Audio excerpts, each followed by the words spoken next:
여성 작중 인물의 모성적 대우. 소설 겨울 개나리와 맹산 할머니는 모성성의 극점을 보여준다. 겨울 개나리에서 식물인간이 된 영희의 간병인으로 채용된 간호보조원 아줌마는 입꼬리가 처지고 눈두덩이가 두꺼운 품이 어딘지 자상치 못하고 성깔머리가 있는 듯한 인상을 가진 사람이었다. 그녀의 외모로 인해 가족들은 영희를 맡기는 것에 대해 미덥지 않게 생각했다. 게다가 대학병원에서 잡일을 할 때 당번 간호원이 화장실을 가기 위해 잠깐 부탁한 환자를 실수로 죽게 했다는 말을 듣자 이러한 생각은 더욱 확고해진다. 그러나 이러한 선입견은 점차 변화한다. 아줌마의 무언 속에 간호를 고용인으로서 의무만이 아닌 그대로 환자에 풀려든 간호라는 것을 깨닫게 된 때문이다. 그녀는 낮과 밤 바뀐 환자를 옮겨 내어야 할 시각이나 음식을 줘야 할 시간을 한 번도 지나쳐 버린 일이 없으며 안마사를 대신하여 환자가 아프지 않게 주물러 주기도 했다. 그녀와 영희의 관계는 환자와 고용인의 관계가 아니라 하나로 융합된 관계라 해도 무방할 정도이다. 인간이 자신을 고립된 자아로 인지하는 한, 다시 말해 자신과 타자가 단지 표면적인 관계를 맺고 있을 뿐이라고 생각하는 한, 그들은 인간을 생존 경쟁의 장으로 볼 수밖에 없다. 그러나 그들이 타자와 내적인 관련을 맺고 있는 존재라는 인식을 갖게 된 때는 그들의 삶이 결핍된 상태에 놓여 있는 것이 아니라 너그럽고 간대한 것이라는 것을 생각하게 되면 공격적이고 경쟁적인 것이 아니라 서로 도우며 사는 것이라는 생각에 이르게 된다. 따라서 그녀에게 돈으로 맺어진 계약 기간은 무의미하다. 그녀는 인간관계란 잠시 맺었다가 끝내버리는 표면적 관계라고 생각하는 남성적 관점을 취하는 것이 아니라 계약 기간이 끝나 종종하는 다른 상황에 처하더라도 이는 표면적인 것에 불과하므로 두 사람 사이의 관계 맺음에 대해서는 변함없다고 생각하는 입장을 취하고 있다. 그렇기 때문에 그녀는 영희의 미세한 상태까지 알아차릴 수 있었고 두 사람 사이는 영적 감정의 교류까지도 흐를 수 있었던 것이다. 다음은 이러한 그들의 관계를 단적으로 보여주는 예다. 간병인 아줌마가 영희의 영적 교류마저 가능한 상태에 이른 것은 그녀가 인생에 대해 후자의 입장을 취하고 있음을 입증한다. 이밖에 아줌마는 환자가 그때그때 추워하거나 더워하는 낌새를 재빨리 알아채고 손을 쓰는 것이었다. 아줌마와 환자의 이불을 턱밑까지 꾹꾹 감싸고 스웨터 같은 것을 갈아주었는가 싶으며 환자의 얼굴에 소름이 돋아나고 이불을 내리고 팔을 밖으로 내어 놓아 주었는가 싶으면 환자의 얼굴엔 열기가 떠오르곤 하는 것이다. 수술한 지 5달 가까이 경과했건만 여전히 의식이 깜깜한 환자랑 오줌똥을 때없이 산다. 한 번은 기저귀를 갈자마자 오줌을 싼 아줌마가 볼깃장을 한 대 때렸다. 그랬더니 환자의 눈에서 주르르 눈물이 흐르는 것이었다. 섭섭함이나 미안함을 느낀 거나처럼. 또 한 번은 간호원이 맥박을 재는데 환자가 하품을 하다 그만 제 혀를 깨물었다. 대번 피가 흘렀다. 간호원이 아무리 입을 벌리려 해도 어찌나 악물었는지 영 벌러지지가 않았다. 그러자 아줌마가 다가와 환자의 입을 어루만지며 아가 이러지 말고 입 좀 벌려라. 어서 응 하고 타이르듯 하니까 그제야 악물었던 입을 스스로 여는 게 아닌가.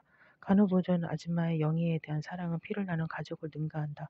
그들은 보조원 아줌마를 믿기 때문이기도 하지만 시간이 경과할수록 병원에서 발길을 돌리게 된다. 그리하여 그들이 꽂았던 화병의 꽃은 시들어 있거나 아무것도 꽂혀 있지 않을 때가 많았다. 그들은 혈연 관계에 있을지라도 가망 없는 지루한 시간의 행진 속에서 영희가 비록 식물 인간이기는 해도 아직은 살아서 숨쉬는 생명체라는 사실을 망각해왔다.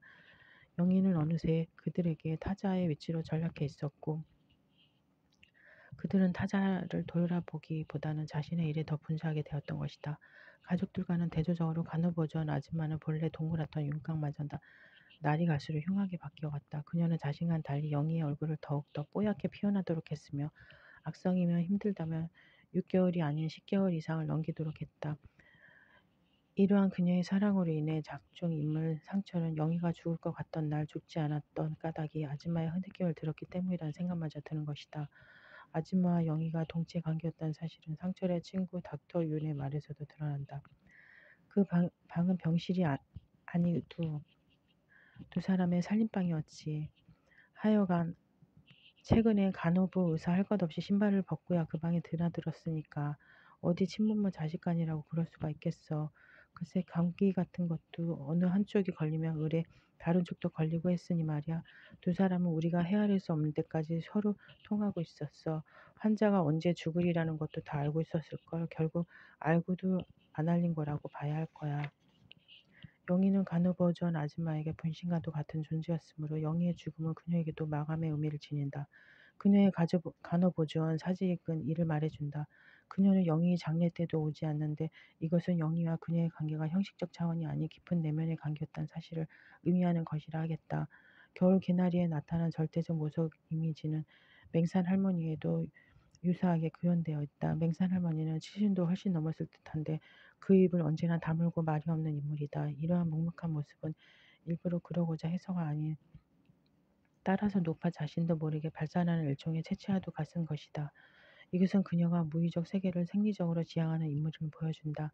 그러나 그녀가 열린 세계를 지향하는 고 있다는 것은 그녀의 집이 사람을 거부하는 것 같은 그녀의 눈꺼풀처럼 두꺼운 예끼 왓장을 힘에 겨운 듯이 이고 죽지를 축 늘어뜨린 추녀를 가지고 있음에도 불구하고 사나이들이 무수히 드나들고 있다는 사실에도 드러난다. 모든 사람에게 열려있는 그녀의 집이 상징하듯이 그녀에게 자아와 타자의 경계는 무화된다. 그녀에게 삶이란 너 아니면의 차원이 아니라 살면서도 살리는 차원으로 이해된다. 이 점은 그녀와 함께 살고 있는 천식증 앓는 노파가 장티푸스에 걸리자 노파를 극진하게 간호하는 모습을 통해서 입증된다. 그녀는 모두 떠나간 낡은 집에서 아무런 말 없이 혼자 부엌 동자를 하며 천식증 노파를 간호한다. 동네 사람들 그녀에게 속히 동리에 알려 병인을 병막으로 데려가게 해야지 그냥 놔뒀다가 큰일 난다고들 하였으나 맹산 할머니는 잠자코 노파를 간호할 뿐이었다. 자기중심의 삶을 사는 마을 사람들에게 장티푸스에 걸린 노파는 피해를 주는 타자에 불과하다. 유용성을 가지 판단의 척도를 삼고 있는 그들에게 자와 타자를 동일시하는 맹살 할머니는 이해할 수 없는 인물이 된다.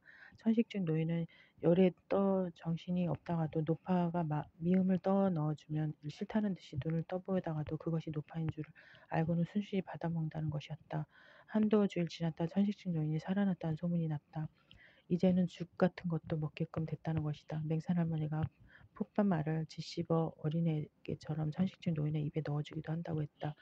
그런 때에 맹신 할머니의 구부정한 상체가 방 깊어 창호지에 그림자 젖이기도 했다. 죽을 것이라 여겨지던 천식증 노인을 회생시킨 것은 자신과 타자의 경계를 두지 않는 맹산 할머니의 모성적 사랑에 기인한다. 그녀는 자와 타자가 관계의 그물로 이어진 하나의 존재라는 것을 생리적으로 인식할 줄 알았고 타자에 대한 사랑은 그 자신에 대한 사랑과 동일한 것이라는 본능적 깨달음을 확보한 인물이다. 그녀에게 있어서 다른 사람들을 돌보는 일은 바로 그녀 자신을 돌보는 일과 구분될 수 없는 것이었던 것이다. 그러나 맹신 할머니와는 달리 동네 사람들은 관계망 속의 자아를 인지하지 못한 사람들이었기에 맹산 할머니가 장티푸시에 걸려 간병인에게서 환자의 위치로 바뀌자 누구 하나 그녀와 같은 헌신적인 애정을 보아주지 못했다. 그러던 어느 날 동네에서 이번에는 노파가 알아누웠다는 소문이 났다는 같은 시병이라는 것이었다. 어떤 사람은 노망한 노친네 같으니라고 종래 남의 말 안 듣더니 싸다 하면서 어서 동해에 알려 병막으로 가져가게 해달라 해야지 이러다가는 온 동네가 큰 결단 날이라고 했다.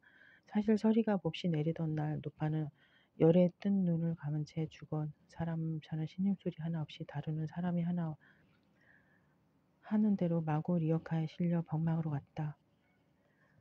범생명주의 주구 황순원의 소설 속에는 많은 동물들이 등장한다. 우선 그의 소설 중에는 동물의 폐제어를 삼고 있는 소식을 들어보면 소라, 돼지개, 닭재, 사마귀, 기러기, 병든 나비, 노새, 두꺼비, 황소들, 목넘이, 마을의 개, 학, 매, 불가사리, 송아지 등이 있으며 표제어는 아니지만 개미, 지렁이, 거미, 개구리, 땅강아지, 카나리아, 붕어, 제비, 뱀, 비둘기, 고양이, 말,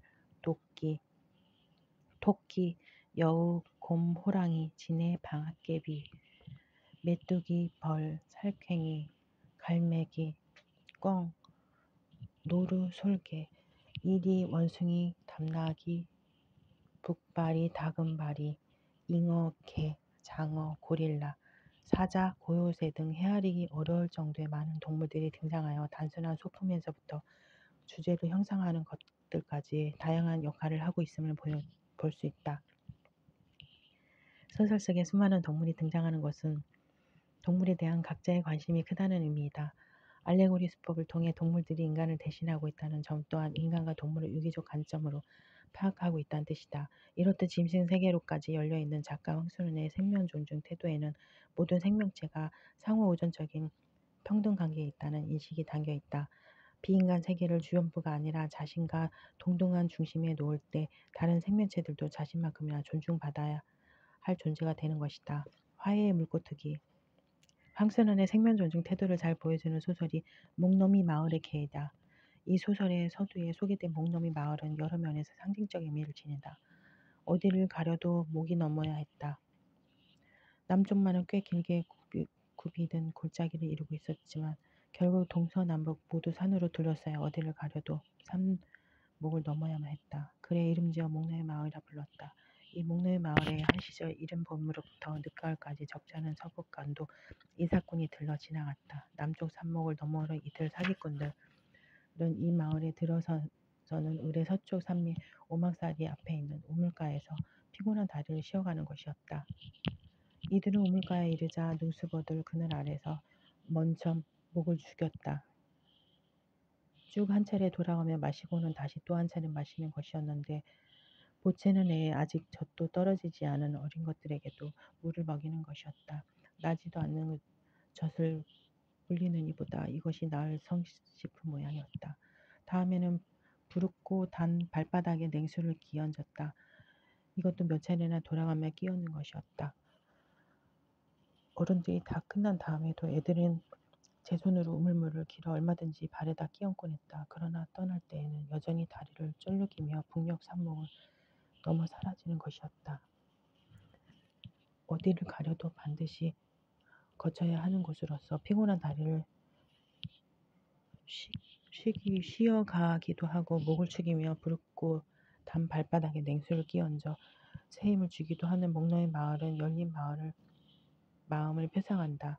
누구든지 쉽게 들어와서 쉽게 얻을 수 있는 세계란 타자와 관계가 단절된 고립의 세계가 아니라 관계망으로 연결된 열린 세계이다. 관계망이 세계에 머물 때 개인도 타자를 향해 마음을 열고 지나가는 나그네에게 인정을 베풀 수 있다. 따라서 목노의 마을로 한 마리의 개 산둥이가 들어왔다는 사실은 작가의 관계망 개념이 인간 세계에 국한되지 않고 동물의 영역까지 펼쳐져 있다는 의미이다.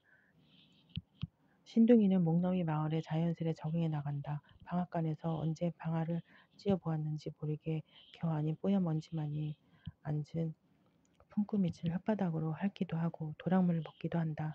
마을의 개들은 처음에는 신둥이를 경계하나 곧 경계를 풀고 자기들이 먹다 남은 밥을 신둥이가 먹더라도 잠자코 있게 된다. 이러한 개들의 모습은 방앗간 주위를 서성이는 신둥이를 개새끼 같은 것이 와서 거추장스럽다고 발을 들어 허리를 밀어차 버리거나 돌멩이를 던지고 싶어하는 심지어는 미친 개로 치부하여 죽이라는 인간의 모습과 대조된다. 타자를 돌보지 못하는 인간의 탐욕스러운 모습은 큰 동장내 검둥이와 작은 동장내 바둑이가 이틀씩 집을 비웠다가 돌아오자 미친 개로 되었다고 단정하고 죽여 보신탕을 끓여먹는 모습에 집약되어 나타난다. 절가가 남포동을 내다 밤나무까지 걸었다. 남포 불빛 아래에서 개기름과 갠돌 동장의 포마드 바른 머리가 살아나 번질거렸다. 그리고 결겔이 부러진 눈들을 하고 둘러앉아 잔을 돌리고 고개를 듣고 그러다가 목이라도 와 물면 각각 제 목덜미며 가슴페기를 철썩철썩 때리는 것이란 흡사 무슨 짐승들이 모여 앉았는 것 같기도 했다. 갠돌 동장이 소리를 한번 하자고 하며 제가 먼저 혀붙은 소리로 노랫가락을 꺼냈다. 작은 동장이 그래도 꽤 온전한 목소리로 받았다. 박조씨는 그저 혼자 조용히 무릎 장단만 쳤다. 천여름밤 희미한 남퍼풀 밑에서 이러는 것이 또 흡사 무슨 짐승들이 한데 모여 앉아 울부짖는 것과도 같았다. 예문은 인간과 동물의 위치가 전도된 상황을 보여준다. 인간은 육체를 지닌 생명체라는 점에서는 다른 생명체들과 같지만 정신을 지닌 존재라는 점에서는 차이가 있다. 조주록의 구자무불성 이의 인식이나 기독교의 정치기 개념에는 인간이 평등성과 차별성을 동시에 갖는 존재라는 의미가 내포되어 있다. 그럼에도 불구하고 여기에서는 동물과 인간이 역전된다. 갤갤이 풀어진 눈을 하고 둘러앉아 잔을 돌리고 고개를 뜯고 그러다가 목이라도가 물며 각각 제 목덜미며 가슴페기를 철썩철썩 때리는 인간들의 모습은 무슨 짐승이 모여 앉아있는 것 같기도 하다. 이것은 타자의 세계로 자리매김해 놓은 동물 세계의 모습이다. 인간의 욕망은 환경 위기의 원인 중 하나로 탐욕을 지닐 때 인간과 자연은 지배와 피지배의 관계에 놓이게 되고 인간은 자연을 대상으로 무분별하게 착취와 횡포를 일삼게 된다. 짐승들의 향연을 환기시키는 이들의 모습은 인간과 자연의 유대관계를 깨뜨리고 자신에게 주어진 청지기로서의 권한을 포기해버린 인간의 탐욕스러운 잘 보여준다. 이들은 검둥이와 바둑이를 잡아먹는데 그치지 않고 신둥이마저 잡아먹고자 한다. 홀몸이 아니고 새끼를 뱄다면 그게 승냥이야부터 된 것일 텐데 그렇다면 그 이상 없는 보양제라는 말은 다른 모든 존재를 자신의 만족스러운 실현을 위한 도구로 자료로서 지배하며 소유하고 조작하거나 이용할 권리를 갖고 있다는 발상에 기인한다. 인간 중심적 시각에서는 인간에 한해서만 내재적 가치를 인정하므로 자연은 정복의 대상으로 전락할 수밖에 없다. 몽둥이를 들고 포위망을 만들어 신두기를 향해 한 걸음 한 걸음 쥐어드는 사람들의 모습은 비인간 세계와의 관계를 철저히 차단하려는 포악한 인간의 모습을 상징한다. 한 채의 빈틈도 보이지 않기 위해 인간은 몸뚱이를 잡은 손에 힘을 주며 더욱더 간격을 좁혀 나가는 것이다. 철저한 대립과 반목만이 있을 뿐 결코 화해가 가능할 것 같지 않던 인간과 비인간과의 관계는 자신의 걸음을 축내고 있다는 생각에 마을 사람들에게 동조했던 갓난이 할아버지에 의해 화해의 가능성을 드러낸다. 갓난이 할아버지가 이원론적 논리에 사로잡힌 인간의 대열에서 빠져나올 수 있었던 것은 그의 내면에 존재하는 모성성 때문이다. 그는 신둥이의 뱃속에 든 새끼들을 생각하고는 짐승이라도 새끼 뵌 것을 참아 죽일 수 있겠느냐는 생각을 한다. 과다한 남성성의 세력 속에서 관대한 여성성의 세계가 복원되는 순간이다. 그리하여 그는 의도적으로 빈틈을 내주게 되고 신둥이는 그가 내준 빈틈으로 무사히 빠져나가게 된다. 가나니 할아버지가 내준 빈틈은 단순한 틈이 아니다. 그것은 인간과 동물들의 관계를 다시 있게 해줄 생명의 그물이다. 자신에게 올 불이익을 알면서도 그는 꽉 막힌 인간과 비인간 사이에 관계의 물꼬를 터주는 역할을 한다. 다시 말해 상극관계에 있는 자연과 인간의 모성성을 바탕으로 상생의 관계가 회복되도록 한다. 그리하여 자신의 내재적 가치를 인정받게 된 신둥이는 누렁이, 검둥이, 바둑이를 낳음으로써 자신의 생명력을 드러낼 수 있게 된다. 이런 일이 있은 지 한 달 뒤 가을도 다 끝나고 이제 곧 겨울나무 준비로 바쁜 어느 날 가나니 할아버지는 서산 너머에 옛날부터 험한 곳이라고는 해서 좀처럼 나무꾼이 드나들지 않는 따라서 거기만 가면 쉽게 나무 한 짐을 해올 수 있는 여우골로 나무를 하러 갔다. 손쉽게 나무 한 짐을 해가지고 돌아오는 길에 무심코 길 한옆에 눈을 준 가난이 할아버지는 거기 웬 짐승의 새끼가 묵혀있는 걸 보았다. 이게 범의 새끼나 아닌가 하고 놀라 자세히 보니 그것은 다른 것 아닌 잠든 강아지들이었다. 그리고 저만큼의 바로 신둥이 개가 이쪽을 지키고 서 있는 것이었다.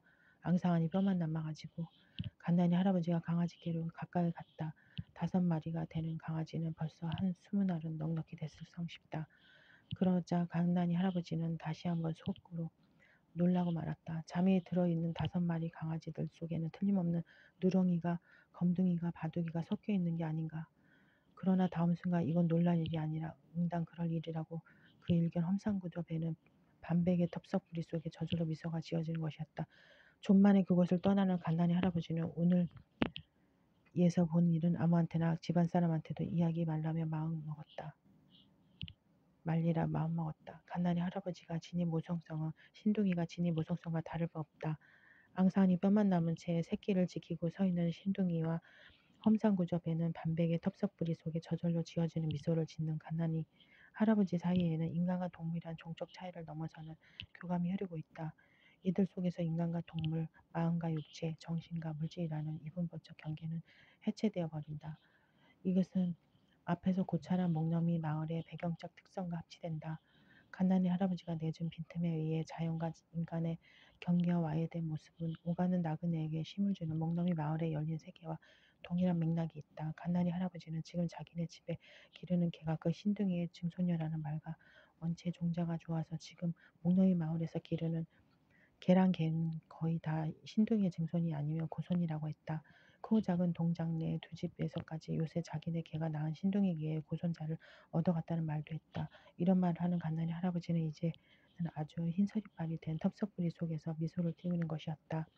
탐욕에 의해 동물들을 도구화했던 크고 작은 동장까지도 신둥이의 고존자를 얻어갔는 데서 드러나듯이 파괴될 뻔했던 인간과 비인간의 네트워크는 한 인간의 모성적 힘에 의해 복원된다. 인간과 동물의 유기체적 상관성 추구, 인간과 동물이 관계에 있을 때 인간은 유용성을 척도록 동물의 가치를 판단한다. 그러나 인간과 동물의 유기적 전체성 속에서 상호 우존적 관계를 맺고 있다는 인식을 갖게 될 때 인간은 다른 생명체에 대해 경외감을 가질 수 있으며 종적인 차이를 넘어 서로에 대해 애정을 느낄 수 있다.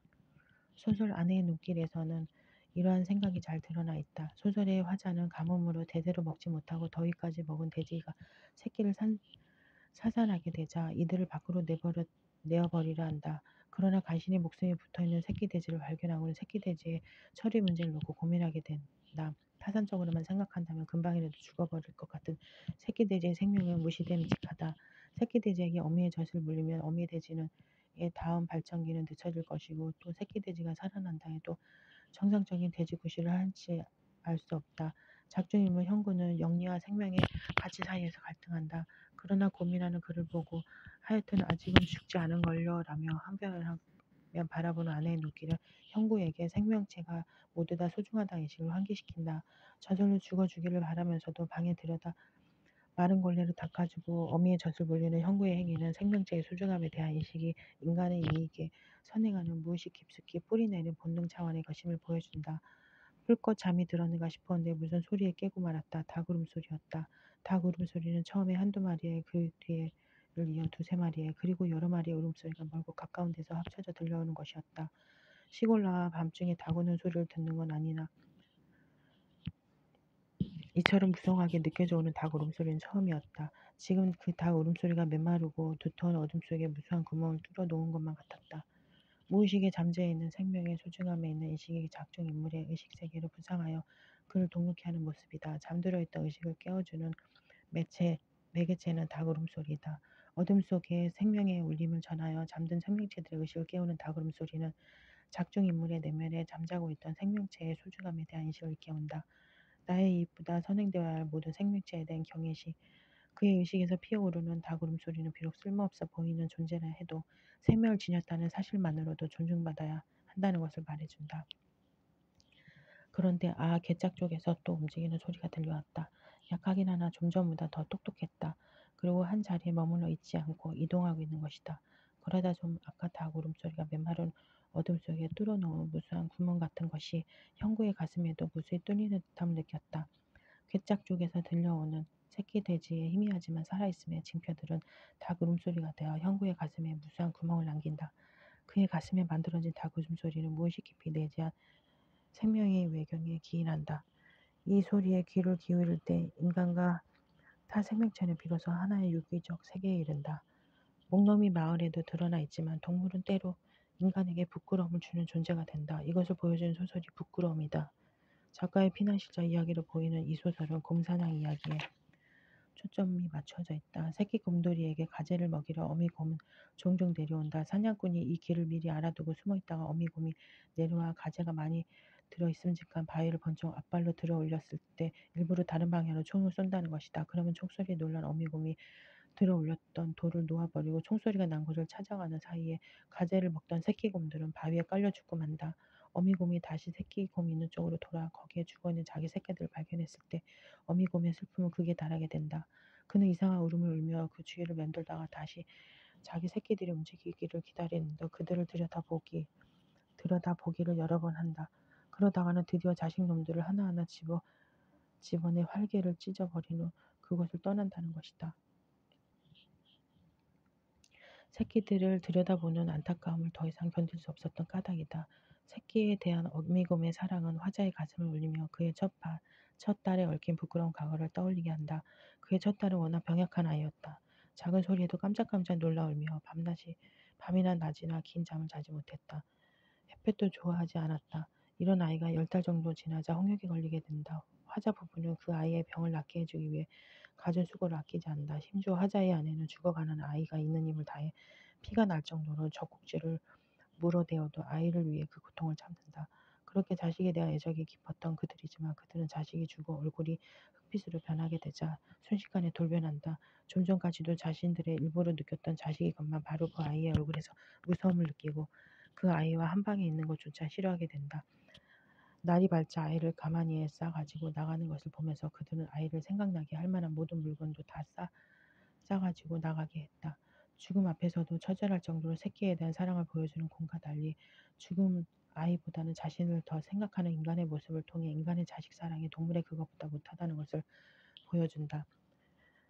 이와 같이 생명체를 향한 작가의 시선에는 인간이든 비인간이든 모든 생명체가 근원적으로 평등하다는 인식이 담겨 있다. 이런 입장을 견지할 때 인간에게 해를 주는 존재라 해도 그들의 생명을 함부로 훼손할 수는 없다. 이를 말해주는 소설이 청산가리이다.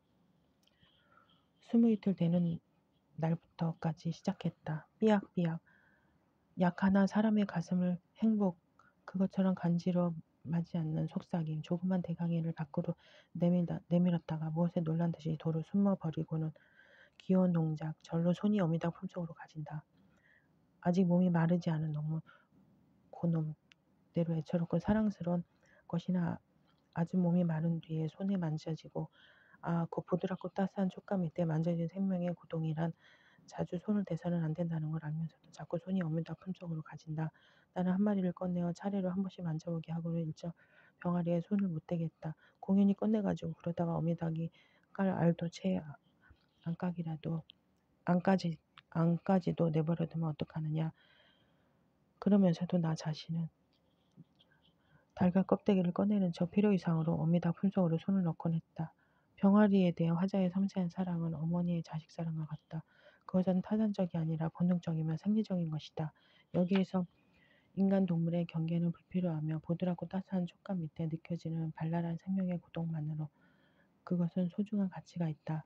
실로 이 소설 속에서 인간과 동물의 경계 설정은 무의미하다. 화자의 가족 모두 병아리에 대해 한 몸 의식을 지니고 있다. 그들은 병아리 밑구멍이 매지 않는다는 게 깨 섞인 쌀아기를 잘 먹을 수 있도록 해주어야 하는 주둥이 끝 가죽이란 것도 병아리의 연약한 주둥이가 상할 것 같아 그만둔다. 그리고 어미닭을 따라 무어라 속살거리며 모이를 찾아다닌 병아리의 모습을 시간 가는 줄 모르고 서서 바라보기도 한다. 3살짜리 아들은 옥상 병아리가 되고 싶어서 삐삐 소리를 지르며 앉아 돌아가다 병아리장 속으로 머리만을 디밀고 어깨가 걸리곤 한다. 인간과 동물이 깊은 유대관계 속에 교감을 나누는 모습이다. 이들에게는 나 아니면 너라는 파편화된 개체로서의 의식은 찾아볼 수 없다. 인간과 동물이 동체적 관계 속에서 하나로 어우러져 있는 것이다. 그러나 병아리가 고양이에 의해 죽게 되자 그들은 고양이를 죽일 궁리를 한다. 병아리에 대해서는 동체의식을 가지고 있지만 병아리를 해친 고양이에 대해서는 적대감을 갖고 있는 까닭이다. 연약한 생명체에 대한 애정을 가지고 있을 때는 주체와 객체라는 경계를 무화시킬 수 있었으나 이해관계가 걸린 문제에 봉착하게 될 때는 주체, 객체의 대립구도가 유지하며 주체를 위해 객체를 파괴하려 하는 것이다.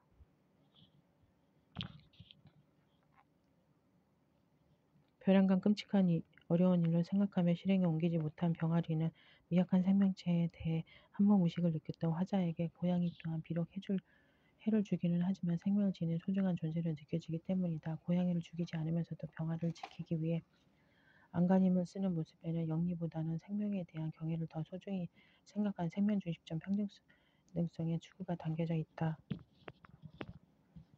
그렇지만 거깃존 속에 그걸 넣어 매달아 놓기만 하면 고양이란 놈이 집어 물기가 빠르게 신경이 마비돼 그 자리에 거꾸러지고 만다는 청산가리를 써서 고양이를 죽이겠다는 이 간단하다는 일을 화자는 벼랑간 끔찍히 어려운 일로 생각하며 실행에 옮기지 못한다. 인간의 연약한 생명체에게도 생명의 소중함을 느낄 수 있다. 이들은 때때로 시리에 빠져 인간을 소생시키는 역할을 하기도 한다. 이삭주의에는 이러한 작가의 생각이 잘 구현되어 있다. 표제어 그대로 몇 가지 이야기들이 각각 하나의 이삭이 되어 병치되어 있는 이 소설에서 마지막 이삭은 여주인공 해경이 이루어질 수 없는 사랑으로 인해 시리에 빠져 자살을 생각한다는 이야기다. 사랑하는 남자가 없는 삶은 무의미하므로 그녀는 자살을 결심한다. 그러나 자살을 위해 찾는 장소에 떨어져 있는 피 묻은 새털은 삶의 소중함을 깨닫게 하는 역할을 해준다. 털로 보아 작은 새였다는 걸 알 수 있게 하는 흰 새털, 저보다 큰 짐승에게 잡혀 먹였음을 틀림없을 작은 새는 틀림없이 생명이 남아있는 동안 가련히 날갯짓을 하다 죽었을 것이다. 그 가엾은 생명체의 몸짓을 떠올렸을 때 그녀는 새에 대해 강한 연민과 동정을 느끼게 되며 작은 새와 자신이 동일시되는 체험을 한다. 이러한 체험은 그녀에게 생명이란 소중한 것이라는 각성을 불러일으키며 삶에 대한 강한 의지를 회복시킨다. 인간과 동물 모두 소중한 가치를 지니고 있다는 인식은 어둠 속에 찍힌 파나 어둠 속에 찍힌 파나에도 잘 구현되어 나타난다. 작가의 피난 시절 이야기로 짐작되는 이 소설에서 주인집 부부는 깊은 상처를 안고 있는 인물들이다. 주인집 사내는 이름난 포수로 많은 짐승들을 사륙해 오면서도 사냥꾼의 생리대로 그것에 대해 별다른 죄의식을 느끼지 못하는 사람이다. 그러다 어떤 일을 계기로 밀렵을 그만두게 된다. 임신한 아내를 데리고 떠난 사냥에서 그는 총에 맞기는 했으나 완전히 죽지는 않은 노루의 가슴을 찌르고 참대통을 꽂아 아내에게 생로로 피를 먹인다. 아내 또한 노루의 애처로운 비명을 들으면서도 태아를 위한 일이라 생각하고 순순히 그 피를 마신다. 그러나 그 노루가 새끼를 가진 암놈이었다는 사실을 밝혀지면서 아내는 이내 구역질을 하더니 그날 밤 아이를 유산하고 만다. 그리고 그 뒤로도 아내는 번번이 유산을 되풀이한다는 이야기다. 이 소설에는 노루나 아내나 똑같이 생명을 잉태하고 있는 존재임에도 불구하고 총을 쥐는 강자라는 이유로 연약한 동물 위에 군림하려는 해서는 안 된다는 의미를 담겨 있다. 나를 위해 너를 희생시킨다는 논리는 부당하다. 노루의 피를 마신 이후 구역질이 시작되고 결국 아내가 아이를 가질 수 없게 되었다는 사실은 생명의 소중함에 대한 인식이나 생리적 본능적인 것이기 때문에 이성으로 깨닫기도 전에 온몸이 먼저 이를 느끼고 반응을 보이는 것임을 의미한다. 처형내 아이를 자식 대신 데려다 키우면서도 사냥에 대한 미련을 버리지 못하고 아내 몰래 숨겨둔 총기를 꺼내 쓰다듬으며 또다시 숨길 곳을 공개하는 사내의 모습은 바로 자신의 욕망 충족을 위해 과학기술을 이용하여 자연 파괴를 서슴지 않은 인간의 단면이다. 인간이 타 생명체에 어울리지 못하고 정복과 파괴에 대한 야심을 버리지 못할 때 타 생명체들의 복수는 시작된다. 이러한 경고를 담은 소설이 이리도이다. 액자 형식을 갖춘 이 소설 속에서 액자 속 이야기의 중심을 이루는 부분은 만수의 외삼촌이 몽고에서 겪었던 경험이다. 몽고에서 머물던 가정집에서 그는 일본인 객과 동석을 하게 된다. 그때 밖에서 개들이 심상치 않게 짖는 소리가 들리자 집주인은 이리 때가 나타나 것이라 말해둔다. 이 말에 일본인 객이 총을 쏘려 하자 집주인은 산속에서는 날짐승이건 길짐승이건 심지어는 한 마리의 벌레까지도 함부로 죽여서는 안 된다며 특히 총을 가진 외지인일 경우 직접 쏘아서는 안 되며 그저 한 방 허공에다 대고 총소리를 내는 정도로 쫓아보는 것이 상책이다 말한다. 이러한 경고에도 불구하고 일본인 객은 이를 경멸하며 자기 손꼽히는 사격수로 대일본 제국 시민의 솜씨를 보여주겠다면서 나갔다. 결국은 이리떼에 의해 비참하게 죽고 만다. 머리카락 하나 남기지 않고 이리떼가 지나간 자리에서 주인이 찾아낸 것은 가로 세로 무수한 이빨 자국이 남아있는 권총 한 자루였다. 강자의 위치에 군림하여 타 생명체를 함부로 죽이는 생명체는 존재할 수 없다는 사실을 단적으로 보여주는 예라 하겠다. 인간은 고도로 발달한 과학기술을 이용하여 자신의 이익을 위해 자연을 끊임없이 착취파괴해왔다. 그야말로 근대 산업의 눈에 비친 그녀, 돼지, 인용자는 생명의 모태가 아니라 언제 어디서건 착취, 겁탈, 왜곡이 가능한 멍청이이며 산업의 호출한 명령 앞에 24시간 대기하는 도구적 노예이며 쥐어짜기에 따라 석탄에서부터 다이아몬드 또는 곰 발바닥에 이르기까지 무엇이든 내놓아야 하는 식민지적 벙어리 지원 창고가 되었다고 할 정도로 근대 기술은 자연을 능멸해 왔다. 그러나 인간을 위해 자연이 항상 그 자리에 있을 것이라는 생각은 천연자원의 고갈로 인간의 삶 자체가 위협하게 되면서 변화하기 시작한다. 인간이 생태계에 피해를 가할 때 그 피해는 고스란히 인간에게 되돌아올 수밖에 없다. 곧 자연이 노예화될 경우 그 자연의 일부인 인간 자신도 노예와의 운명을 피하지 못한다는 것이다. 따라서 소설 마지막 부분에 이리도 그러면 이리까지도 란 만수삼촌의 독백은 이리도 그러면 이리까지도 란 만수삼촌의 독백은 동물 또한 자신의 생명을 소중하게 여기는 본성이 있음을 말해준다. 그리고 이를 무시하는 생명체에는 무수한 이빨 자국을 남길 정도로 항거할 수 있다는 자연의 법칙을 전해준다.